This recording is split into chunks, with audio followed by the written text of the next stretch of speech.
Welcome back to our channel dear student. मैं देवेंद्र आपका channel the online बस्ता में स्वागत करता हूं। स्टूडेंट, आज के वीडियो में हम मुख्यमंत्री मेधावी छात्र प्रोत्साहन छात्रवृत्ति योजना परीक्षा 24-25 का हम पेपर सॉल्व करने वाले हैं। आज के वीडियो में हम कक्षा 9 का पेपर सॉल्व करेंगे, सेट का पेपर सॉल्व करेंगे जो आपका द्वितीय प्रश्न पत्र होता है। सेट आपका द्वितीय प्रश्न पत्र और जो पहला पेपर होता है वो मैट का होता है।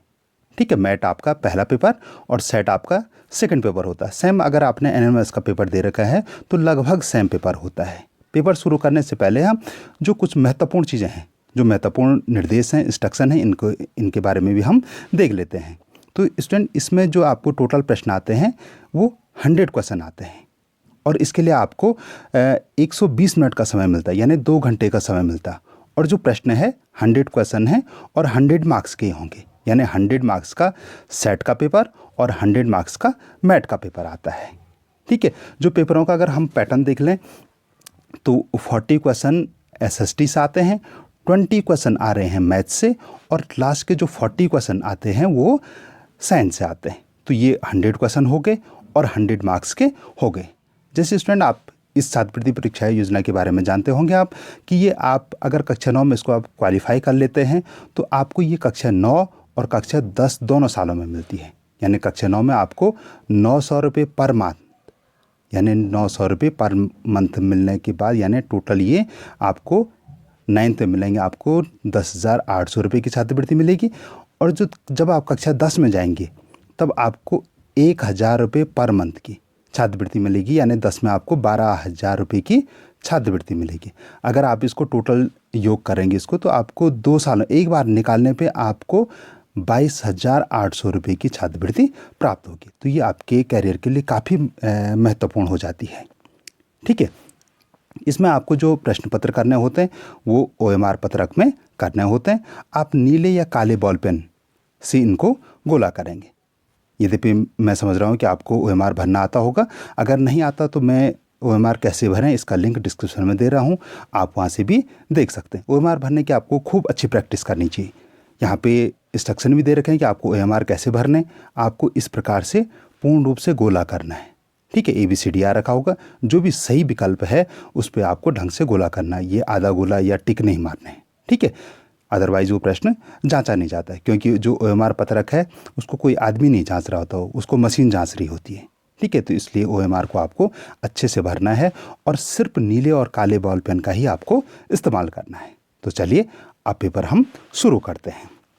पेपर शुरू करने से पहले आप कॉपी निकाल लीजिए, जो आपकी जीके की कॉपी है उसको कॉपी को निकाल लीजिए और जैसे जैसे मैं प्रश्नों को बता रहा हूँ आप उनको नोट करेंगे, उनके आंसर को नोट करेंगे। जब मैं जिन प्रश्नों का मैं विकल्प बता रहा हूँ तो आप अपना टेस्ट भी ले सकते हैं कि जैसे जैसे मैं विकल्प बता रहा हूँ तो आप ये अंदाज़ कर लीजिए कि कौन सा इसमें, अगर मैं इस पेपर को दे रहा होता तो मैं कौन सा इसमें सही करता। तो लास्ट में आप देख सकते हैं कि ये जो 100 क्वेश्चन में से आपके कितने मार्क्स आए, आप कमेंट सेक्शन में बताएंगे, तो जिससे आपको अंदाज़ हो जाएगा कि मेरी तैयारी कितनी चल रही है और निकलने के लिए मुझे कितने मार्क्स चाहिए होंगे लगभग।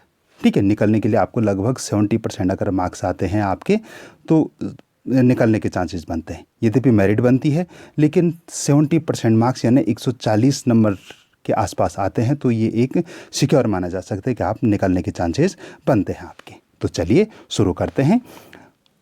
स्टूडेंट, इससे पहले मैं शुरू करूं, अगर आप हमारे चैनल पर नए हैं तो चैनल को अवश्य सब्सक्राइब करें और फटाफट से लाइक भी कर दें और अपने दोस्तों के साथ भी शेयर करें, जिससे कि आपके साथ साथ आपके दोस्त को भी छात्रवृत्ति प्राप्त हो। तो चलिए शुरू करते हैं। आप पेन और कॉपी लेके तैयार रहिए।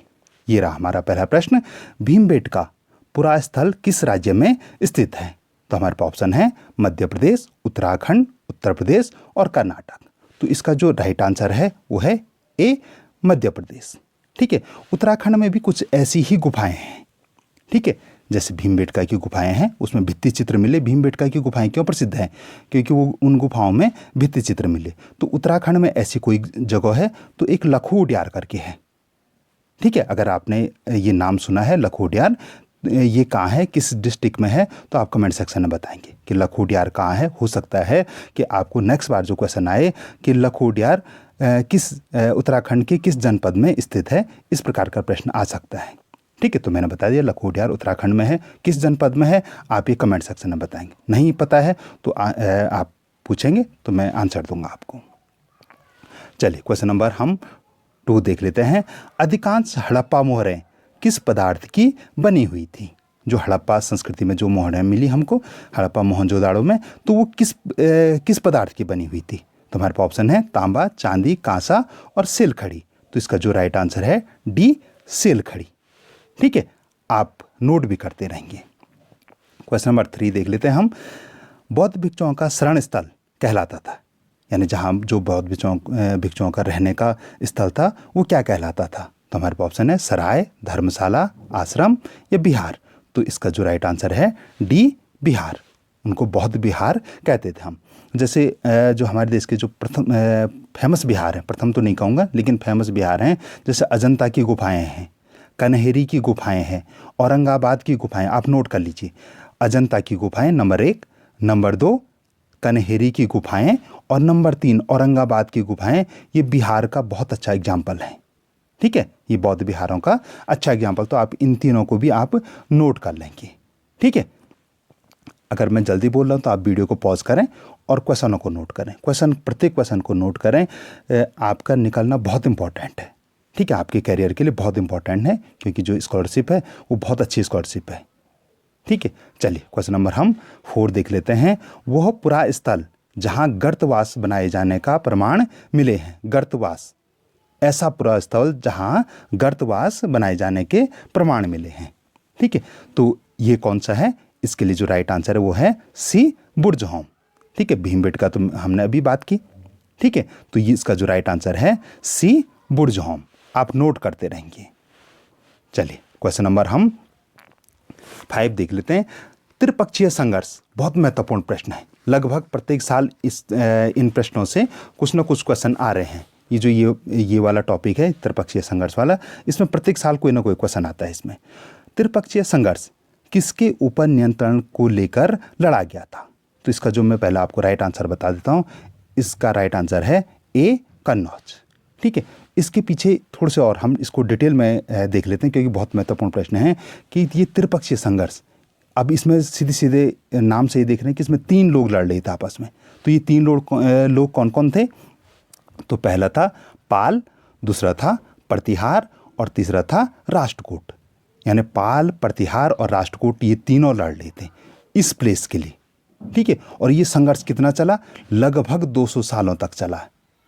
ठीक है, बहुत लंबा संघर्ष चला, 200 सालों तक चला। और अंत में जो गुज्जर प्रतिहार थे, जो उसके शासक थे नागभट्ट द्वितीय। कौन थे? नागभट्ट द्वितीय, वो विजयी रहे। ठीक है, और उन्होंने उसके बाद जो प्रतिहार वंश की जो राजधानी हुई वो कन्नौज बनी।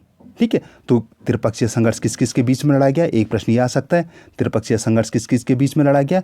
तो पाल, प्रतिहार और राष्ट्रकूटों के बीच में। ठीक है, पाल, प्रतिहार और राष्ट्रकूटों के बीच में त्रिपक्षीय संघर्ष लड़ा गया। ठीक है, एक क्वेश्चन और बन सकता है कि ये त्रिपक्षीय संघर्ष कितने वर्षों तक चला? तो त्रिपक्षीय संघर्ष चला 200 वर्षों तक। कितने वर्षों तक?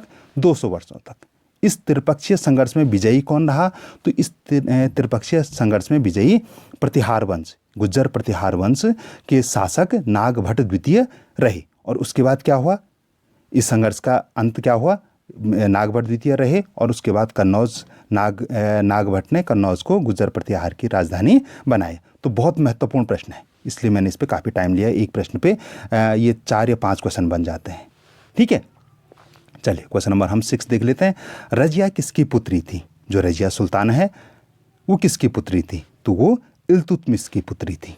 ठीक है, बी इसका राइट आंसर है। कई बार क्वेश्चन बनता है इसमें कि पहली महिला शासिका कौन थी? तो पहली महिला शासिका रजिया थी। तो 2 प्रश्न इसमें भी बनते हैं। जो यहाँ है इनको तो आप नोट करेंगे, जो मैं कह रहा हूँ इसको भी आप नोट करेंगे। तो आपकी तैयारी, हम 100 क्वेश्चनों को सॉल्व करने के साथ साथ हो सकता है कि हम 200 या 300 क्वेश्चन सॉल्व कर सकते हैं। ठीक है, तो आपने ये 6 क्वेश्चन नोट कर लिए हैं। चलिए क्वेश्चन नंबर हम 7 देख लेते हैं। हिरण्यगर्भ नामक अनुष्ठान कराया जाता था। तो जो हिरण्यगर्भ नामक जो अनुष्ठान था वो क्यों कराया जाता था? तो इसका जो राइट आंसर है वो है सी, जन्म से क्षत्रिय न होते हुए भी क्षत्रिय सामाजिक स्थिति प्राप्त करने हेतु ये अनुष्ठान कराया जाता था। ठीक है, क्वेश्चन नंबर हम 8 देख लेते हैं और ये स्तंभ वाला है, इसमें आपको मिलान करना है कि स्तंभ ए व स्तंभ बी का मिलान कर सही विकल्प का चयन कीजिए। तो मानचित्रकार कौन होते हैं? मानचित्र बनाने वाले, ठीक है, मानचित्रकार मानचित्र बनाने वाले। अभिलेखागार, अभिलेखागार क्या होता है? जहाँ दस्तावेज पांडुलिपियों को संग्रहित करने का स्थान। अभिलेखागार किसको कहते हैं? इसको कहते हैं, ठीक है। पुरातत्वविद कौन होते हैं? तो पुरातत्वविद होते हैं भौतिक अवशेषों की जांच एवं खुदाई करके प्राचीन संस्कृतियों और लोगों का अध्ययन करने वाले। तो ये है। और भूगोलवेत्ता, भूगोल के जानकार। तो 8 का जो राइट आंसर है वो क्या है? सी, ठीक है। आप इसको भी नोट करेंगे, सिर्फ आंसर ही नोट नहीं करेंगे, इसमें इसको भी नोट करेंगे क्योंकि इसमें 4 क्वेश्चन बनते हैं, ठीक है। चलिए क्वेश्चन नंबर हम 9 देख लेते हैं। स्टूडेंट, इससे पहले हम क्वेश्चन नंबर 9 देखें। अगर आपने अभी भी हमारे चैनल को सब्सक्राइब नहीं किया तो चैनल को अवश्य सब्सक्राइब करें, वीडियो को लाइक करें, अपने दोस्तों के साथ शेयर करें। चलिए क्वेश्चन नंबर हम फटाफट 9 देख लेते हैं। प्राचीन समय में हुंडी का क्या तात्पर्य था? जो ये हुंडी शब्द है इसका तात्पर्य क्या था? तो क्वेश्चन नंबर 9 का जो राइट आंसर है वो है बी, दस्तावेज जिसमें व्यक्ति द्वारा जमा कराई गई रकम दर्ज होती थी, ठीक है। तो उसको क्या कहते थे? उसको हुंडी कहते थे, ठीक है। हो सकता है कि ये प्रश्न आपके पास इस प्रकार से भी आ सकता है कि दस्तावेज जिसमें व्यक्ति द्वारा जमा कराई गई रकम दर्ज रहती थी उसको क्या कहते हैं, ठीक है। तो उसको क्या कहते हैं? उसको हुंडी कहते हैं, ठीक है।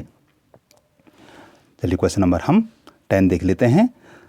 1757 ईस्वी में किसने प्लासी में सिराजुद्दौला के खिलाफ ईस्ट इंडिया कंपनी के सेना का नेतृत्व किया था?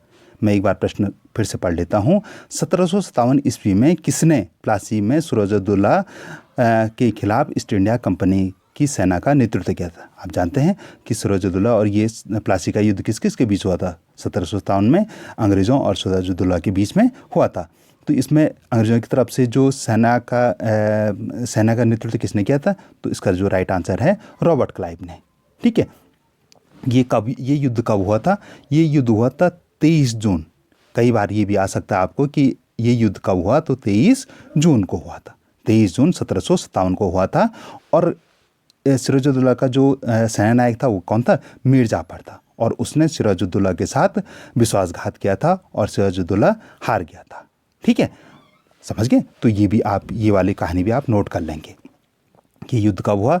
23 जून 1757 को हुआ था। अंग्रेज़ों की तरफ से रॉबर्ट क्लाइव सेना का नेतृत्व कर रहे थे। सिराजुद्दौला की तरफ से जो सेना का नेतृत्व कर रहे थे वो मीर जाफर थे और उन्होंने सिराजुद्दौला के साथ विश्वासघात किया और सिराजुद्दौला ये युद्ध हार गए थे, ठीक है। तो ये भी आप नोट कर लेंगे। चलिए क्वेश्चन नंबर 11 देखेंगे और ये एक बार फिर से मिलान वाला है। स्तंभ ए से स्तंभ बी का मिलान कर सही विकल्प चुनिए। तो इसमें एक साइड लिखे हैं राजा राम मोहन राय। तो राजा राम मोहन राय ने क्या किया था? इन्होंने सती प्रथा का उन्मूलन किया था। ईश्वरचंद विद्यासागर, मैं यहाँ मिला लेता हूँ। राजा राम मोहन राय ने सती प्रथा से इन्होंने इसको एक प्रकार से मुक्ति देने के लिए इन्होंने कार्रवाई की थी। ईश्वरचंद विद्यासागर ने क्या किया था? विधवा विवाह के लिए इन्होंने कार्य किया था। ज्योतिबा फुले ने गुलामगिरी और घासीदास ने सतनामी आंदोलन चलाया था, ठीक है। तो इसका जो राइट आंसर हो जाएगा वो होगा बी, ठीक है। आप सिर्फ आंसर नोट नहीं करेंगे बल्कि जो स्तंभ वाले हैं इन चारों को नोट करेंगे, ठीक है। तो बी इसका राइट आंसर है, मैंने आपको बता भी दिया है। चलिए क्वेश्चन नंबर हम 12 देख लेते हैं। नमक सत्याग्रह किस भारतीय आंदोलन का भाग था? तो जो नमक सत्याग्रह था वो दांडी मार्च, नमक सत्याग्रह, ये आप याद रखें। तो ये किसका भाग था? ये सविनय अवज्ञा आंदोलन का भाग था, ठीक है। क्वेश्चन नंबर मैं थोड़ा एडजस्ट कर लेता हूँ। हाँ, क्वेश्चन नंबर 13 आपको दिख रहा है। क्वेश्चन नंबर 13 है महालवाड़ी बंदोबस्त किसके द्वारा तैयार किया गया था? तो क्वेश्चन नंबर 13 का जो राइट आंसर है वो है ए, हॉल्ट मैकेंजी द्वारा। क्वेश्चन नंबर 14 ग्राम पंचायतों को उल्लेखनीय कार्य करने हेतु दिए जाने वाले पुरस्कार हैं। यानी जो ग्राम पंचायतों में कोई किसी ग्राम पंचायत ने बहुत अच्छा कार्य किया तो उसको कौन सा पुरस्कार दिया जाता है? हमारे पास ऑप्शन है उत्कृष्ट ग्राम पुरस्कार, उत्तम ग्राम पुरस्कार, निर्मल ग्राम पुरस्कार और स्वच्छ ग्राम पुरस्कार। तो इसका जो राइट आंसर है वो है सी, निर्मल ग्राम पुरस्कार। तो इसका राइट आंसर सी और 13 का ए, नोट भी करते रहेंगे, ठीक है। कोई प्रश्न नहीं आता है तो आप कमेंट सेक्शन में पूछेंगे। क्वेश्चन नंबर 15, निम्न में से कौन से अधिनियम के तहत बच्चों या किशोरों के नियोजन करने को सर्वप्रथम संज्ञेय अपराध बनाया गया? तो ए इसका राइट आंसर है, ठीक है, आप नोट कर लेंगे, ए इसका राइट आंसर। चलिए क्वेश्चन नंबर हम 16 देख लेते हैं। क्वेश्चन नंबर 16 है, निम्न में से मौलिक कर्तव्य नहीं है। यहाँ पे नहीं है, इन पे ध्यान रखना आप, ठीक है नहीं लिखा है, नहीं है। तो हमारे पास ऑप्शन है, भारत की संप्रभुता, एकता और अखंडता की रक्षा तथा करना तथा उसे अक्षुण्ण बनाए रखना, ये मौलिक कर्तव्य है हमारा। देश की रक्षा करना और आह्वान किए जाने पर राष्ट्र सेवा करना, ये भी मौलिक कर्तव्य है। संवैधानिक उपचारों का अधिकार, ये मौलिक कर्तव्य नहीं है। ये क्या है? ये मौलिक अधिकार है, समझ गए। सार्वजनिक संपत्ति को सुरक्षित करना, ये भी मौलिक कर्तव्य है। तो इसका जो राइट आंसर है वो है सी, संवैधानिक उपचारों का अधिकार, ठीक है। ये तीनों मौलिक कर्तव्य और ये मूल अधिकार है, ओके। चलिए क्वेश्चन नंबर हम 17 देख लेते हैं। सार्वभौमिक वयस्क मताधिकार का अर्थ है, तो इसका अर्थ क्या है? सी, सभी वयस्क नागरिकों को मतदान का अधिकार, चाहे वो पुरुष है, स्त्री है, थर्ड जेंडर है, कोई भी है वो, जो 18 वर्ष या 18 से अधिक वर्ष का नागरिक है और वो भारत का नागरिक है, तो वो क्या करेगा? वो मताधिकार देने का उसको अधिकार प्राप्त है, चाहे वो स्त्री है, पुरुष है। तो सी इसका राइट आंसर है, नोट भी करते रहेंगे, ठीक है। क्वेश्चन नंबर 18, ऐसे नागरिक जो गरीबी या किसी और वजह से वकील नहीं रख सकते हैं, उनको राज्य सरकार सरकारी वकील उपलब्ध कराती है। किस अनुच्छेद के तहत कराती है? तो डी इसका राइट आंसर, ठीक है। अनुच्छेद 39A के तहत वो क्या कराती है? सरकारी वकील उपलब्ध कराती है, ओके। चलिए नोट भी करते रहेंगे हैं। क्वेश्चन नंबर 19, भारतीय संविधान के मुख्य लक्षणों में सम्मिलित नहीं है। ये नहीं पे फिर से ध्यान दें आप, ठीक है। यद्यपि वो थोड़े से बोल्ड कर रखा है, अंडरलाइन भी कर रखा है, लेकिन फिर भी आप जब पेपर सॉल्व कर रहे हैं तो तब वहाँ ध्यान देंगे। यहाँ तो कोई बात नहीं, लेकिन जब आप परीक्षा हॉल में होंगे तो ये मिस हो जाता है, ठीक है। तो इसको भी आप ध्यान में रखेंगे। तो भारतीय संविधान के जो मुख्य लक्षण है उसमें क्या क्या नहीं है? तो संघवाद भी उसमें है, संसदीय शासन प्रणाली है, हमारे यहाँ संसद है, लोक शक्तियों का पृथकीकरण, बिल्कुल पृथकीकरण है, राज्य सरकार है, स्थानीय प्रशासन है, केंद्र सरकार है, तो ये तीनों हैं। दोहरी नागरिकता, हमारे यहाँ दोहरी नागरिकता नहीं है, ठीक है। दोहरी नागरिकता मतलब देश की नागरिकता अलग और राज्यों की अलग, तो यहाँ हमारे यहाँ एकल नागरिकता है, ठीक है। वो देश का नागरिक होगा और वो कहीं भी रह सकता है, ओके। तो डी इसका राइट आंसर है। ये हमारे संविधान का लक्षण नहीं है, बाकी तीनों हमारे संविधान के लक्षण हैं। चलिए क्वेश्चन नंबर हम 20 देख लेते हैं। निम्नलिखित कथनों में कौन सा कथन सही है? संवैधानिक उपचारों का अधिकार अनुच्छेद 32 में है, ठीक है। 20 का ये ठीक है, समझ रहे। विधि के समक्ष समानता, ये भी सही है। उपाधियों का अंत, ये नहीं है। स्वतंत्रता का अधिकार अनुच्छेद 19 में, ये भी सही है। तो सी इसका राइट आंसर होगा, ठीक है। सिर्फ सी नहीं है, बाकी ये भी सही है, ये भी सही है और ये भी सही है, तो सी इसका राइट आंसर है, ओके। चलिए क्वेश्चन नंबर 21, उत्तराखंड का राज्य खेल है, तो उत्तराखंड का राज्य खेल क्या है? फुटबॉल है, ठीक है, नोट करें। क्वेश्चन नंबर 22, किसी सरकारी पार्क में मोहन और राधा घूम रहे थे। मोहन ने पार्क में लगे फूल के पौधों को उखाड़ दिया। बताइए मोहन ने कौन से मौलिक कर्तव्य का उल्लंघन किया? ठीक है, देश की रक्षा करें और आह्वान किए जाने पर सेवा करें, इसका नहीं किया। भारत की संप्रभुता, एकता, अखंडता की रक्षा करें और उसे अक्षुण्ण बनाए रखें, इसका भी उल्लंघन नहीं किया। वैज्ञानिक दृष्टिकोण व मानववाद, ज्ञानार्जन तथा सुधार की भावना का विकास करें, इसका भी नहीं किया। सार्वजनिक संपत्ति को सुरक्षित रखें और हिंसा, इसका उल्लंघन किया उसने। ठीक है, डी इसका राइट आंसर है कि हमको सार्वजनिक जो संपत्ति है उसको सुरक्षित रखना चाहिए। क्वेश्चन नंबर 23, धर्मनिरपेक्षता क्या है? तो धर्मनिरपेक्षता क्या है? धर्म के नाम पर भेदभाव की अवधारणा, ये नहीं है, इसका ये राइट आंसर नहीं है, ये गलत। सभी लोगों द्वारा एक ही धर्म का पालन, ये भी गलत। धर्म को राज्य से अलग रखने की अवधारणा, ये सही है, सी इसका राइट आंसर है। ठीक है, क्वेश्चन नंबर 24 देख लेते हैं। वह गैर सरकारी संस्था जो सार्वजनिक शौचालय का निर्माण और संचालन पूरे देश में करती है। आपने जब आप कहीं घूमने गए होंगे या आपके जो शहर है, नगर है, वहाँ पे जो सार्वजनिक टॉयलेट है तो उस पर लिखा होगा कुछ, तो उस पर क्या लिखा रहता है? सुलभ शौचालय। ठीक है, ये सुलभ शौचालय लिखा रहता है ना, तो यही इसका राइट आंसर है। ठीक है, ए इसका राइट आंसर है।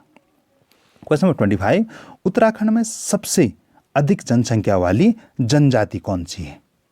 ठीक है, तो 25 का जो राइट आंसर है वो है डी, थारू। ठीक है, इसका 24 का राइट आंसर ए और 25 का राइट आंसर डी, थारू इसका राइट आंसर है। ठीक है, क्वेश्चन नंबर 26, त्रिस्तरीय पंचायत राज व्यवस्था में प्रथम स्तर ग्राम पंचायत और तृतीय स्तर जिला पंचायत, द्वितीय स्तर कौन सा है? तो ये द्वितीय स्तर कौन सा है? क्षेत्र पंचायत। ठीक है, ग्राम पंचायत गांव की सरकार, जिला पंचायत जिले की सरकार, और जो ब्लॉक की सरकार है वो क्या होगी? क्षेत्र पंचायत होगी। ब्लॉक पंचायत भी उसको कह सकते हैं हम। ठीक है, 3 त्रिस्तरीय चुनाव बोलते हैं ना उसको। तो ये गांव की सरकार, ये ब्लॉक की सरकार, और ये जिले की सरकार, और जो हम विधायक चुनते हैं वो राज्य की सरकार, और जो हम सांसद चुनते हैं वो देश की सरकार। ठीक है, तो ये आपने समझ लिया है। तो इसका जो राइट आंसर वो है बी। हो सकता है ये प्रश्न आपको दूसरे, जब आप पेपर दे रहे हो तो ये प्रश्न आपको इस प्रकार से आ सकता है कि त्रिस्तरीय पंचायत राज व्यवस्था में प्रथम स्तर पे कौन सा है? तो प्रथम स्तर पे है ग्राम पंचायत। ये भी प्रश्न आ सकता है कि तृतीय स्तर पे कौन सा है? तो तृतीय स्तर पे है जिला पंचायत, और द्वितीय स्तर तो यहाँ पूछ ही रखा है। ठीक है, चलिए क्वेश्चन नंबर हम 27 देख लेते हैं। कौन सी पर्वत श्रृंखला एशिया और यूरोप महाद्वीप को अलग करती है? हमारे पास इसके लिए जो ऑप्शन है एंडीज, हिमालय, यूराल और अल्पस। ठीक है, अल्पस ये हमारे पास ऑप्शन है। तो 27 का जो राइट आंसर है वो है सी, यूराल। ठीक है, एंडीज पर्वत को हम जरा देख लेते हैं। एंडीज पर्वत क्या है? दुनिया की सबसे लंबी श्रृंखला है। मैं लंबी कह रहा हूं, जरा ध्यान दें आप मेरी बात पे। ठीक है, ये दुनिया की सबसे लंबी पर्वत श्रृंखला कौन सी है? तो ये एंडीज है। और दुनिया की सबसे ऊंची पर्वत श्रृंखला कौन सी है? तो ये हिमालय है। ठीक है, यूराल क्या है? एशिया और यूरोप महाद्वीप को अलग अलग करती है। और जो अल्पस है, ठीक है, ये अल्पस है, तो ये क्या है? ये यूरोप की सबसे उच्चतम और व्यापक पर्वत श्रृंखला है। अगर यूरोप की सबसे उच्चतम कौन सी है? तो ये अल्पस है। और दुनिया की कौन सी है? हिमालय है। और दुनिया की सबसे लंबी पर्वत श्रृंखला है वो है एंडीज। तो मैंने आपको चारों पर्वत श्रृंखलाओं के बारे में बता दिया। अगर नेक्स्ट बार आपके पास क्वेश्चन आए कि दुनिया की सबसे लंबी पर्वत श्रृंखला कौन सी है, तो यह है एंडीज। दुनिया की सबसे ऊंची कौन सी है? तो यह है हिमालय। और अल्पस क्या है? तो ये यूरोप की सबसे ऊंची और सबसे लंबी पर्वत श्रृंखला है। ठीक है, और यूराल तो आपने देख ही लिया कि ये एशिया और यूरोप को अलग अलग करती है। तो इसका जो 27 का जो राइट आंसर है वो है सी। और जो मैंने बताया चारों के बारे में बताया, इसको भी आप वीडियो को पॉज करें और इसको नोट करेंगे आप। चलिए क्वेश्चन नंबर हम 28 देख लेते हैं। पाक जल संधि किन दो देशों के बीच में स्थित है? ठीक है, आप पाक से जरा कंफ्यूज मत हो जाइएगा। ठीक है, तो जो ये पाक जल संधि है ये भारत और श्रीलंका के बीच में स्थित है। ठीक है, किस किस के बीच में स्थित है? ये भारत और श्रीलंका के बीच में स्थित है। ठीक है, 20 का राइट आंसर होगा। क्वेश्चन नंबर 29, जब ग्रीनविच यानी 0 देशांतर पे दोपहर के 12 बज रहे हों तो 82.5 डिग्री पूर्वी देशांतर पर समय होगा। 82.5 डिग्री कहाँ है? ये भारत में है। तो जब ग्रीनविच पे 12 बज रहे होंगे तो हमारे यहाँ कितने बज रहे होंगे? 5:30 बज रहे होंगे। ठीक है, तो ये हमारा समय है। तो डी इसका राइट आंसर है। क्वेश्चन नंबर 30, निम्नलिखित में भूमंडलीय तापन की विशेषता नहीं है, फिर से नहीं है लिखा है। ठीक है, तो भूमंडलीय तापन की विशेषता यानी इसको अगर आप इधर पढ़ेंगे तो ग्लोबल वार्मिंग। तो ग्लोबल वार्मिंग की विशेषता क्या नहीं है? तापमान में वृद्धि होती है, बिल्कुल निश्चित रूप से वृद्धि होती है। ठंडे अगर गर्मी में तापमान में वृद्धि होगी तो जो ठंडे प्रदेशों की बर्फ पिघलेगी, ये भी बिल्कुल सही है। इससे जलवायु में परिवर्तन होता है, बिल्कुल सही है। तीनों बिल्कुल सही हैं। तो डी इसका राइट आंसर होगा। पेड़ पौधों और पशुओं पर कोई प्रभाव नहीं पड़ता, ऐसे कैसे हो सकता है? ठीक है, जो ग्लोबल वार्मिंग से पेड़ पौधों और पशुओं पर सबसे ज़्यादा प्रभाव पड़ेगा। ठीक है, चलिए क्वेश्चन नंबर हम 31 देख लेते हैं। नींबू वंश के फल मुख्य रूप से पैदा किए जाते हैं। तो जो नींबू वंश के जो फल हैं वो कहाँ पैदा किए जाते हैं? ये भूमध्य सागरीय प्रदेशों में पैदा किए जाते हैं। अगर आपको अगर ध्यान होगा तो जो कक्षा 7 में आपने किताब पढ़ी थी, कौन सी कक्षा 7 में आपने किताब पढ़ी थी, और उसमें एक चैप्टर था प्राकृतिक वनस्पति व वन्य जीव। तो ये प्रश्न वहाँ से आ रखा है। अगर आप दोबारा खोल के देखें उस किताब को, अगर आप हो और आप दोबारा खोल के देखें तो आपको ये प्रश्न मिल जाएगा। ठीक है, तो इसलिए आप अपनी किताब जो समाज विज्ञान की किताब है, विज्ञान की किताब है और गणित की किताब है, 6, 7, 8 तीनों की बहुत अच्छे से पढ़ेंगे तो आपका इस पेपर में निकलने का चांसेस काफ़ी बढ़ जाता है। और 9th की भी पढ़ेंगे, बहुत अच्छे से पढ़ लेंगे तो 100% चांसेस आपके निकलने के बन जाते हैं। तो आप क्या करेंगे, 6 की समाज विज्ञान की किताब, 7 की समाज विज्ञान किताब, 8 की समाज विज्ञान किताब और 9th की समाज विज्ञान किताब पढ़ लीजिए। ठीक है, ऐसे ही विज्ञान की भी पढ़ लीजिए और ऐसे ही गणित की भी पढ़ लीजिए तो आपके निकलने के जो चांसेस हैं वो 100% है। ठीक है, चलिए क्वेश्चन नंबर हम 32 देख लेते हैं। स्टूडेंट, इससे पहले मैं क्वेश्चन नंबर 32 हम सॉल्व करें, मैं उसका आंसर आपको बताऊं, आपने अभी भी हमारे चैनल को सब्सक्राइब नहीं किया तो चैनल को अवश्य सब्सक्राइब करें, वीडियो को लाइक करें और अपने दोस्तों के साथ भी आप शेयर करें। और अगर कोई प्रश्न समझ में नहीं आया तो आप कमेंट सेक्शन में अवश्य बताएंगे। ठीक है, अगर आप क्वेश्चन नंबर 32 तक पहुंच गए तो कमेंट में यस लिखें, यस और 32 लिखें। ओके, चलिए क्वेश्चन नंबर 32 देख लेते हैं। निम्नलिखित में से कौन सा प्राकृतिक रेशा है? प्राकृतिक रेशा है तो प्राकृतिक रेशा कौन सा है? जूट, बाकी ये सब आर्टिफिशियल है। ठीक है, जूट, कपास, ये क्या है? प्राकृतिक रेशे हैं। क्वेश्चन नंबर हम 33 देख लेते हैं, बहुत इंपॉर्टेंट प्रश्न।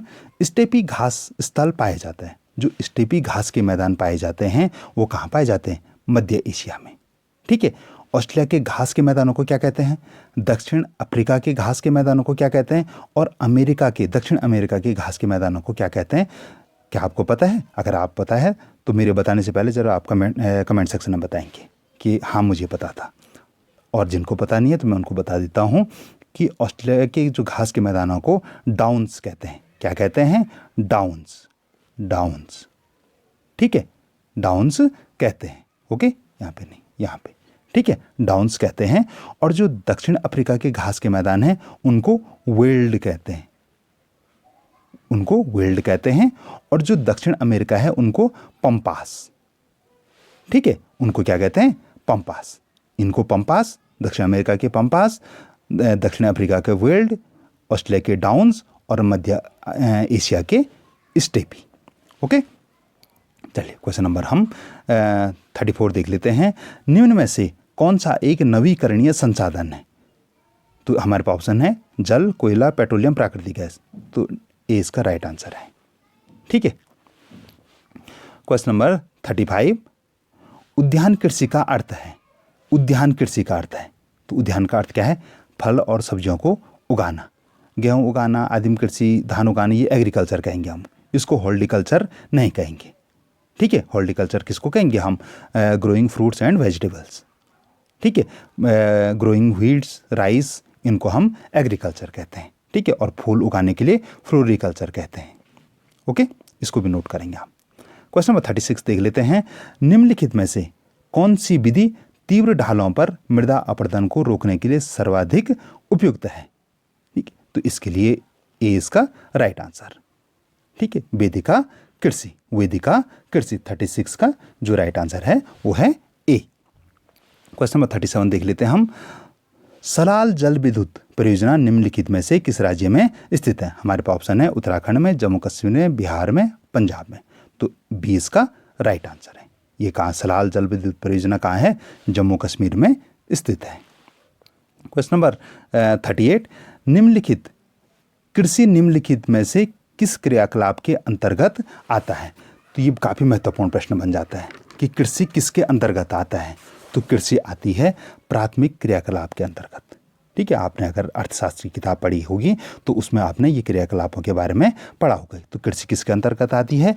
प्राथमिक क्रियाकलाप। इसके अंतर्गत और क्या आप नोट करें, वीडियो को पॉज करें, पहले इस प्रश्न को नोट करें कि कृषि निम्नलिखित में से किस क्रियाकलाप के अंतर्गत आता है। ये प्रश्न हो गया। अब आप लिखेंगे प्राथमिक क्रियाकलाप और डैश करके लिखेंगे। तो प्राथमिक क्रियाकलाप के अंतर्गत क्या आता है? कृषि आती है, वानिकी आती है और पशुपालन आता है। लिख दिया होगा आपने। अब बी देखिए, द्वितीय क्रियाकलाप के अंतर्गत क्या आता है? इसके अंतर्गत आता है उत्खनन और निर्माण। ठीक है, जो निर्माण वाली चीज़ें हैं वो द्वितीय के अंतर्गत आती हैं। तृतीय क्रियाकलाप के अंतर्गत आता है सेवा क्षेत्र, जैसे व्यापार हो गया, परिवहन हो गया, बैंकिंग हो गया, शिक्षा हो गया, स्वास्थ्य हो गया, ये सब तृतीय के अंतर्गत आएंगे। और जो चतुर्थ क्रियाकलाप हैं उसके अंतर्गत क्या आएगा? अनुसंधान, ICT इत्यादि आएंगे। ठीक है, तो आपने चारों लिख दिए होंगे। आपकी ये 4 क्वेश्चन हो गए। हो सकता है कि इसमें कृषि के बारे में पूछा गया, अगली बार वानिकी के बारे में पूछा जाएगा, निर्माण के बारे में पूछा जाएगा, या सेवा क्षेत्रों के बारे में, या ICT के बारे में पूछा जाएगा। तो आपके ये चारों प्रश्न कंप्लीट हो गए। ठीक है, चलिए क्वेश्चन नंबर हम 39 देख लेते हैं। और ये एक बार फिर से स्तंभ वाला है। स्तंभ ए और स्तंभ बी के मिलान कर सही विकल्प चुनिए। कृषि के प्रकार और देश। तो सबसे पहले झूमिंग है। तो झूमिंग कृषि कहाँ होती है? ये उत्तर पूर्वी भारत में होती है। ठीक है, समझ रहे? ये झूमिंग कृषि कहाँ हुई? ए का चौथा हुआ। मिल्पा कहाँ होती है? मिल्पा होती है मैक्सिको में। रोका कहाँ होती है? तो रोका होती है ब्राज़ील में। और लास्ट लदांग, लदांग मलेशिया में। ठीक है, तो डी इसका राइट आंसर है। तो आप इसको नोट करेंगे। ठीक है, हो सकता है ये अगली बार दूसरे ढंग से पूछा जाए। चलिए क्वेश्चन नंबर 40 देखेंगे। और ये सामाजिक विज्ञान का अंतिम प्रश्न है। क्वेश्चन नंबर 40 है, प्रत्येक वर्ष विश्व पर्यावरण दिवस कब मनाया जाता है? यानी प्रत्येक वर्ष विश्व पर्यावरण दिवस मनाया जाता है। तो कब मनाया जाता है? तो इसका राइट आंसर है 5 जून को। 1 दिसंबर को क्या मनाया जाता है? 21 जून को क्या मनाया जाता है? और 20 मई को क्या मनाया जाता है? हो सकता है कि आपके पास जब आप पेपर दें तो ये पूछा जाए कि 1 दिसंबर को कौन सा दिवस मनाया जाता है। तो कौन सा दिवस मनाया जाता है 1 दिसंबर को? 1 दिसंबर को मनाया जाता है विश्व एड्स जागरूकता दिवस। वैसे मैंने इन दिवसों पे एक वीडियो बना रखा है, मैं उसका लिंक डिस्क्रिप्शन में दूंगा, आप वहाँ से भी उसको देख सकते हैं। लेकिन अभी के लिए 1 दिसंबर को मनाया जाता है विश्व एड्स दिवस। आप इसको नोट करिए। 21 तारीख मनाया जाता है विश्व योग दिवस। 21 जून को विश्व योग दिवस मनाया जाता है। और 20 मई को मनाया जाता है विश्व मधुमक्खी दिवस। जो शहद बनाती हैं उनका दिवस कब आता है? 20 मई को। 21 जून को आएगा योग दिवस, 1 दिसंबर को आएगा विश्व एड्स जागरूकता दिवस, और 5 जून को तो आपने नोट कर ही लिया है विश्व पर्यावरण दिवस। तो ये जो 40 क्वेश्चन हैं ये थे SST के। ठीक है, अब जो इसके बाद के जो 20 क्वेश्चन होंगे वो मैथ के होंगे। तो चलिए आपने ये देख लिया। अब हम मैथ्स के शुरू करते हैं। अगर आपने सारे SST के सारे प्रश्न आपको समझ में आ गए, जो मैंने बताया वो भी समझ में आ गए, तो आप कमेंट सेक्शन में यस करके लिखेंगे कि SST ऑल, और यस लिखेंगे। SST ऑल करके लिखेंगे आप, तो मैं समझ जाऊंगी कि आपको 40 क्वेश्चन सारे बहुत अच्छे से समझ में आ गए। तो चलिए अब हम मैथ्स के देख लेते हैं। 50 सेंटीमीटर का 2.5 मीटर के साथ अनुपात होगा। अब यहाँ पे 2 अलग अलग चीज़ें दे रखी हैं। या तो इसको आपको मीटर में बदलना पड़ेगा, या इसको आपको सेंटीमीटर में बदलना पड़ेगा, तभी जाके आएगा। तो 1 मीटर बराबर क्या होता है? 100 सेंटीमीटर। तो 2.5 मीटर बराबर क्या होगा? 250 सेंटीमीटर। ठीक है, ये आपने नोट कर लिया, ये आपको पैमाना पता लग गया। अब हम इधर से लिखेंगे 50/250। ठीक है, अब इसको आप कैसे काटेंगे? तो इसमें आप क्या करेंगे? 250 में 250 लिखेंगे 250, और इसमें 50 से इसको डिवाइड करेंगे। ये शून्य कटा, ये शून्य कटा, 5 एकम 5 और 5 पंजे 25, 5 1 जा 5 और 5 5 जा 25। ठीक है, तो ये अनुपात कैसा हो गया? ये हो गया 1:5। ठीक है, ये बन गया 1:5, यानी 50 बन गया 1 और 2.5 मीटर बन गया 5। तो सी इसका राइट आंसर हो गया। ठीक है, आई होप कि आपको समझ में आ गया हो गया। चलिए क्वेश्चन नंबर हम 42 देख लेते हैं। क्वेश्चन नंबर 42 है, दो क्रमागत सम संख्याओं का मौसा होगा। तो 2 क्रमागत सम संख्याएं, अब यहाँ पे देख लीजिए आप सम संख्याएं लिख रहा है, तो डी इसका राइट आंसर होगा। कोई भी 2 सम संख्याएं देख लीजिए आप, 2 और 4 का मौसौ क्या होगा, 2 होगा। 10 और 12 का मौसौ क्या होगा, 2 होगा। ठीक है, तो डी इसका राइट आंसर है। ठीक है, चलिए क्वेश्चन नंबर हम 43 देख लेते हैं। 99 स्क्वायर यानी 99 का वर्ग तथा 100 का वर्ग के बीच में कुल कितनी संख्याएं होंगी। अब 99 का वर्ग आप निकाल लीजिए, 99 गुणा गया 99। ठीक है, तो कितने 99 गुणा गया 99 कितना होता है, 9801। और 100 गुणा गया, इसका तो आसान है, इसका हो जाएगा 10,000। सैकड़ा, हज़ार और 10,000। अब देखिए कि इन दोनों के बीच में कितनी संख्याएं हैं, तो अब आप काउंट करेंगे तो इन दोनों के बीच में 198 संख्याएं हैं। ठीक है, समझ गए। देख लीजिए आपको वैसे वर्ग सारे याद हो जाने चाहिए, कम से कम 100 तक तो आपको याद रहने चाहिए। ठीक है, ये कैलकुलेशन करने की अवस्था आपको नहीं होनी चाहिए। ठीक है, तो मैंने बता दिया 99 का वर्ग 9801 और 100 का वर्ग 10,000। ठीक है, तो ये इसका डी इसका राइट आंसर हो गया। वैसे हम इसके लिए जो मैथ्स वाला है आपका सेक्शन है, इसके लिए हम अलग से वीडियो बनाएंगे, इसी वीडियो में नहीं करेंगे, नहीं तो ये बहुत लंबा वीडियो हो जाएगा। तो मैं अब आपको इसका आंसर बता देता हूँ। क्वेश्चन नंबर 44 का जो राइट आंसर है डी 160। क्वेश्चन नंबर 45 ये मिलान वाला है कि स्तंभ ए का स्तंभ बी से मिलान कर सही विकल्प का चयन कीजिए। तो जो इसका जो राइट आंसर वो है सी। ठीक है, जो वृत्त का क्षेत्रफल होता है वो क्या होता है, पाई आर स्क्वायर। ठीक है, त्रिभुज का क्षेत्रफल ये चौथा हो जाएगा, 1/2 आधार गुणा गया लंबाई, और आयत का क्षेत्रफल हो जाएगा लंबाई गुणा गया चौड़ाई, और वर्ग का क्षेत्रफल हो जाएगा भुजा का वर्ग। तो इसको भी आप नोट कर लेंगे। ठीक है, तो सी इसका राइट आंसर है। चलिए क्वेश्चन नंबर हम 46 देख लेते हैं। पूर्ण संख्याओं के लिए गुणात्मक तत्समक है, तो इसका जो राइट आंसर है वो है ए। क्वेश्चन नंबर 47 देख लेते हैं। क्वेश्चन नंबर 47 है, दी गई आकृति के अंत में कोण x अंश का मान होगा। तो आप इसको अगर सॉल्व करेंगे, और नहीं पता तो इसके लिए अलग वीडियो बनाएंगे, फिलहाल मैं इसका आंसर बता रहा हूँ, तो बी इसका राइट आंसर होगा। क्वेश्चन नंबर 48 का जो आंसर है वो है बी। क्वेश्चन नंबर 49 को मैं थोड़ा सा एडजस्ट, हाँ, क्वेश्चन नंबर 49 का जो राइट आंसर होगा वो है 100 डी। क्वेश्चन नंबर जो 50 है, क्वेश्चन नंबर 50 का right answer A. Question number 51 का क्वेश्चन नंबर 51 और 52 का जो राइट आंसर होगा, 51 का राइट आंसर ए और 52 का राइट आंसर बी होगा। ठीक है, क्वेश्चन नंबर 53 का right answer B. Question number हम 54 देख लेते हैं। क्वेश्चन नंबर 54 का राइट आंसर है सी। क्वेश्चन नंबर 55 का राइट आंसर, फिर आप इसका स्क्वायर कर लेंगे और इसका भी स्क्वायर करेंगे, उसके बाद उसको माइनस कर लेंगे, तो इसका जो राइट आंसर है वो है बी। क्वेश्चन नंबर 56 का जो राइट आंसर है, 56 का राइट आंसर है बी। क्वेश्चन नंबर 57 का राइट आंसर है 7 का राइट आंसर है ए। ठीक है, 56 का राइट आंसर बी और 57 का राइट आंसर ए है। क्वेश्चन नंबर 58 देख लेते हैं।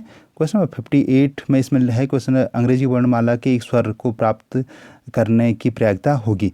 तो वर्णमाला में 5 वोवल्स हैं, स्वर हैं, तो प्रयागता क्या होगी, 5 टोटल शब्द हैं, उसमें टोटल वर्ल्ड जो अल्फ़ाबेट हैं वो 26 हैं और 5 उसमें वोवल्स हैं, तो जो प्रयागता होगी 5/26। तो डी इसका 58 का राइट आंसर डी होगा। क्वेश्चन नंबर 59 और 60 देख लेते हैं। तो 59 का राइट आंसर है ए इसका राइट आंसर, और क्वेश्चन नंबर 60 का जो राइट आंसर है वो है बी। ठीक है, इसमें यह है कि एक बस 40 मिनट में 18 किलोमीटर चलती है। यदि 40 मिनट लिखा है, मैं 18 किलोमीटर चलती है, यदि चाल वही रहे तो 6 घंटे में कितनी दूरी करेगी। तो पहले आप क्या करेंगे, 1 मिनट में निकालेंगे। ठीक है, और फिर इस घंटे को 360 में बदलेंगे, यानी इसको मिनट में बदलेंगे। ठीक है, तो फिर आपके आंसर ये राइट आंसर आएगा। ओके स्टूडेंट, अब हम साइंस के 40 क्वेश्चन करेंगे। मैथ्स के आपने 20 क्वेश्चन आपने कर लिए हैं और एसएसटी के भी आपके 40 क्वेश्चन हो गए हैं। अब हम साइंस के 40 क्वेश्चन करेंगे।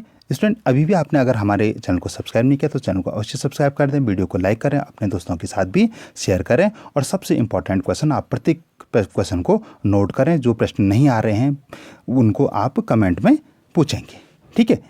यहाँ तक कि आप मैथ्स के क्वेश्चन भी आप पूछ सकते हैं। अगर बहुत सारे क्वेरीज आई तो उसके लिए अलग वीडियो बनाएंगे, ओके। चलिए क्वेश्चन नंबर 61 देख लेते हैं। निम्नलिखित में से भोजन का कौन सा अवयव कोई पोषक तत्व प्रदान नहीं करता, यानी कौन सा हम ग्रहण तो करते हैं लेकिन वो कोई भी पोषक तत्व प्रदान नहीं करता, तो वो है बी, आहारी रेशा। बी इसका राइट आंसर है। बाकी कार्बोहाइड्रेट कुछ देता है हमको, वसा देता, प्रोटीन देता, लेकिन रेशा कुछ नहीं देता है। वो हमारी आंतों के लिए बहुत ज़रूरी है, ठीक है। क्वेश्चन नंबर हम 62 देख लेते हैं। वायुमंडल में नाइट्रोजन गैस की संगठन मात्रा है, यानी वायुमंडल में कितनी % नाइट्रोजन गैस है। तो ये बहुत इजी क्वेश्चन था। तो 68 इसका राइट आंसर है। ऑक्सीजन की जो मात्रा है वायुमंडल में वो कितनी है, 21 है। और बाकी जो सारी की सारी गैसें हैं वो 1% में आती हैं, ठीक है। तो ये भी आप नोट कर लें। अगर हो सकता है कि आपको नेक्स्ट बार जब आप दे रहे हों पेपर तो प्रश्न इस प्रकार आ सकता है कि वायुमंडल में ऑक्सीजन गैस की संगठन मात्रा क्या है, तो ये 21% है और नाइट्रोजन की 78% है, ठीक है। चलिए क्वेश्चन नंबर हम 63 देख लेते हैं। निम्नलिखित में से कौन से खाद्य पदार्थ में कार्बोहाइड्रेट नहीं पाया जाता है। फिर से लिखा है कि नहीं पाया जाता है, तो किस में नहीं पाया जाता है, डी, चना में। तो चना में क्या पाया जाता है, चना में प्रोटीन पाया जाता है, ठीक है। इसमें कार्बोहाइड्रेट नहीं पाया जाता है। क्वेश्चन नंबर 64, लकड़ी की एक चम्मच आइसक्रीम से भरे प्याले में डुबोई जाती है। इसका दूसरा सिरा चालन की क्रिया द्वारा ठंडा हो जाएगा, संवहन की क्रिया द्वारा ठंडा हो जाएगा, विकिरण की क्रिया द्वारा ठंडा हो जाएगा। ठंडा ही नहीं होगा, वो ठंडा नहीं होगा, ठीक है, क्योंकि लकड़ी क्या है, ये कुचालक है, ऊष्मा की कुचालक है, तो वो ठंडा ही नहीं होगा, ठीक है। तो डी इसका राइट आंसर है। क्वेश्चन नंबर 65, जंग का रासायनिक सूत्र है। तो जंग का रासायनिक सूत्र क्या है, Fe2O3। ए इसका राइट आंसर है। चलिए क्वेश्चन नंबर 66 देख लेते हैं। निम्नलिखित में से कौन सी गैस अग्निशमन यंत्र में काम आती है। तो इसका जो राइट आंसर है ए, कार्बन डाइऑक्साइड। आपने गाड़ी में या बड़े बड़े वाहनों में ये लाल लाल सिलेंडर देखे होंगे, तो उनके अंदर कौन सी गैस होती है, तो उनके अंदर कार्बन डाइऑक्साइड गैस होती है और ये आग बुझाने के काम आती है, ठीक है। तो आप इसको नोट कर लेंगे। क्वेश्चन नंबर हम 67 देख लेते हैं।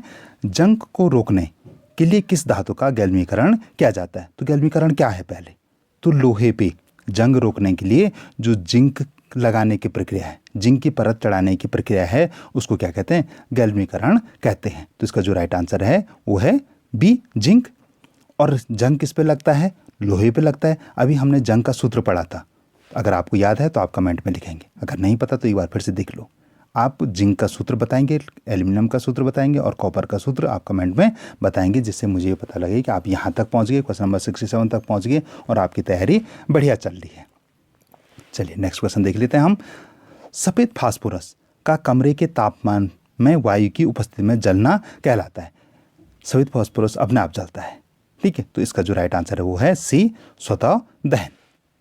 क्वेश्चन नंबर 69, नेफ्थलीन गोलियां उपयोग की जाती। नेफ्थलीन गोलियां क्या हुई, कपूर की गोलियां। आप सभी घरों में होती छोटी छोटी वाइट वाली, तो उनकी गोलियां, उन गोलियों का प्रयोग किसके लिए किया जाता है, कीट को भगाने के लिए। हम कपड़ों में डालते हैं उनको, जिससे छोटी छोटी वो कीट पतंगे न लगे। तो बी इसका राइट आंसर है, ठीक है। क्वेश्चन नंबर 70, निम्नलिखित कथनों को पढ़कर सही विकल्प का चयन कीजिए। कोल गर्म करने पर जलता है और मुख्यतः कार्बन मोनोऑक्साइड गैस उत्पन्न करता है। तो ये तो सही नहीं है, ठीक है। कार्बन मोनोऑक्साइड तो दूसरा वाला कोयला करता है। कोक कार्बन का शुद्ध रूप है, ठीक है। कोलतार रंजक दवाओं व पेंट जैसे पदार्थ का स्रोत है, ठीक। कोल गैस कोक से प्राप्त की जाती है, ठीक है। तो इसका यानी दूसरा, तीसरा और चौथा ठीक है। तो डी इसका राइट आंसर है, ठीक है। आप नोट कर लेंगे, पूरा प्रश्न नोट करेंगे इसको। क्वेश्चन नंबर 71, मृत वनस्पतियों के कोयला में परिवर्तित होने की प्रक्रिया कहलाती है। तो इसका राइट आंसर है बी, कार्बनीकरण, ठीक है, बी इसका राइट आंसर है। क्वेश्चन नंबर 72, क्वेश्चन नंबर 72 है, एक ईंधन के 800 ग्राम मात्रा का पूर्ण दहन होने पर 5600 किलो जूल ऊष्मा मुक्त होती है, तो ईंधन का कैलोरी मान है। तो ईंधन का जो कैलोरी मान है वो है डी, 7000 किलो जूल प्रति किग्रा। ठीक है, ये इसका राइट आंसर है। क्वेश्चन नंबर 73, पेट्रोलियम उत्पाद जिसका उपयोग ईंधन के रूप में नहीं किया जाता है। हमारे पास जो ऑप्शन है पेट्रोल, डीजल, पेट्रोलियम जेली, मिट्टी का तेल। तो पेट्रोल का ईंधन के रूप में कर सकते हैं, डीजल का करते हैं हम, मिट्टी का तेल का करते हैं हम, पेट्रोलियम जेली का नहीं करते। इसको तो हम क्या करते हैं, ठंडियों में मुंह पे लगाते हैं क्रीम के रूप में, जो वैसलीन है वो यही तो है। ठीक है, चलिए क्वेश्चन नंबर हम 74 देख लेते हैं। गुड़हल की पत्तियां में जालिका रूपी सिरा विन्यास पाया जाता है, इस पौधे की जड़ें होती हैं। तो इस पौधे की जड़ें क्या होती हैं, मूसला जड़। ठीक है, समझ रहे हैं। और जो रेशेदार जड़ हैं वो क्या होती हैं, वो धान, मक्का, गेहूँ इत्यादि की होती हैं। ठीक है, तो आप बाकी जड़ों के बारे में भी आप नोट कर लेंगे, अगर नहीं पता तो आप कमेंट में पूछेंगे। क्वेश्चन नंबर 75, निम्नलिखित में से कौन सा विटामिन हमारे शरीर को हड्डियों और दांतों के लिए कैल्शियम का उपयोग करने में मदद करता है। तो इसका जो राइट आंसर है वो है डी, विटामिन डी। और विटामिन डी का स्रोत कौन सा है, मुख्य स्रोत कौन सा है, तो ये आप कमेंट में बताएंगे। ठीक है, वैसे जो इसका स्रोत है वो हम फ्री में यूज़ कर सकते हैं, मैं आपको हिंट देता हूँ। ठीक है, इसका प्रयोग हम दिन में कर सकते हैं। विटामिन ए का स्रोत क्या है, विटामिन बी का क्या है, सी का क्या है, इसको भी आप नोट करेंगे। इसमें कौन कौन सी जल के साथ घुलनशील विटामिन है और कौन कौन वसा के साथ घुलनशील विटामिन है, इनको भी आप नोट करेंगे। इनमें से भी क्वेश्चन आएगा, विटामिन से प्रत्येक साल क्वेश्चन आता है। तो मैंने आपको ये सब बता दिए हैं, इनको भी आप नोट करेंगे। और विटामिन डी के बारे में आप कमेंट में बताएंगे। ठीक है, नहीं पता है तो आप पूछेंगे, मैं आपके कमेंट पे आंसर दूंगा। क्वेश्चन नंबर 76, निम्नलिखित में से कौन अपने शरीर से नाइट्रोजनीय अपशिष्ट पदार्थों का उत्सर्जन मुख्यतः यूरिक अम्ल के रूप में करता है। तो इसका जो राइट आंसर वो है सी, कबूतर ये कार्य करता है। ठीक है, सी इसका राइट आंसर है। क्वेश्चन नंबर 77, निम्नलिखित में से किसमें पत्तियों द्वारा कायिक प्रबंधन होता है। तो सी इसका राइट आंसर है। ठीक है, नोट भी करते रहेंगे आप। क्वेश्चन नंबर 78, निम्नलिखित में से किस अंग में रक्त ऑक्सीजन प्राप्त कर ऑक्सीजनित होता है। तो इसका जो राइट आंसर है, ये तो बड़ा सीधा सा आंसर है। ठीक है, ऑक्सीजन कहाँ पे से रक्त में मिलती है, कौन सा अंग ऐसा है कि जो हम ऑक्सीजन ले रहे हैं, सांस ले रहे हैं और वो उसको खून में मिला दे रहा है। तो ये काम कौन करता है, फेफड़े करता है ये काम, लंग्स करते हैं हमारे। क्वेश्चन नंबर 79, मनुष्यों में जीवाणु ये ध्यान रखिए आप, द्वारा उत्पन्न होने वाला एक सामान्य रोग है। तो जीवाणु द्वारा कौन सा होता है, टाइफाइड होता है। ठीक है, बाकी जो खसरा है वो वायरस द्वारा होता है। इसके लिए जो कौन सा वायरस है, रूबेला वायरस है। ठीक है, बाकी मलेरिया मच्छर काटने से, और ये चेचक ये भी विषाणु से ही होता है। ठीक है, ये फैलने वाला रोग हुआ चेचक। Question number 80, red data book में रिकॉर्ड रखा जाता है। तो रेड डाटा बुक में जो रिकॉर्ड किसका रखा जाता है, सी, सभी संकटापन्न जातियों का। जिन जातियों पे संकट आ रखा है, यानी जो विलुप्त होने वाली है दुनिया से, उनको रेड डाटा बुक में रखा गया है। ठीक है, क्वेश्चन नंबर हम 81 देख लेते हैं। निम्नलिखित में से कौन से दांत संरचना में भिन्न होते हुए भी होते हैं किंतु कार्य समान करते हैं, यानी ये भिन्न हैं लेकिन उनका काम समान है। तो डी इसका राइट आंसर है। क्वेश्चन नंबर 82, वे संरचनाएं जो पैतृक लक्षणों को संतति में स्थानांतरित करती है। तो इसका जो राइट आंसर हो गया है गुणसूत्र। ठीक है, समझिए, आदमी का बेटा आदमी इसलिए होगा, यह जानवर का जानवर क्यों होगा, भैंस का भैंस क्यों होगा, तो वो उसके जो गुणसूत्र हैं वो इसके लिए कारक हैं। क्वेश्चन नंबर 83, निम्नलिखित जंतुओं में से किसमें आंतरिक निषेचन होता है। तो इन जंतुओं में से व्हेल, मेंढक, मछली, तारामीन। तो ए इसका राइट आंसर है, व्हेल मछली ये है। क्वेश्चन नंबर 84, एक कृषक अपने खेत में जैविक खाद का उपयोग कर रहा है, ऐसा करने से क्या लाभ होता है। यानी खेतों में जैविक खाद डाला तो इससे क्या फ़ायदा होगा? मिट्टी में जीवाणुओं की संख्या कम होगी, ये फायदा नहीं है। खेत में खरपतवार नष्ट होंगे, ये भी नहीं। मिट्टी में पोषक तत्वों की मात्रा में वृद्धि होगी। तो सी इसका राइट आंसर है। ठीक है, पौधों का हानिकारक कीटों से बचाव नहीं, सी इसका राइट आंसर है। ठीक है, सी, इसका भी सी। चलिए क्वेश्चन नंबर हम 85 देख लेते हैं। भूसे से अनाज पृथक करने वाली प्रक्रिया कहलाती है। यानी भूसे से हम अनाज को अलग करते हैं तो उसको क्या करते हैं? फटकना।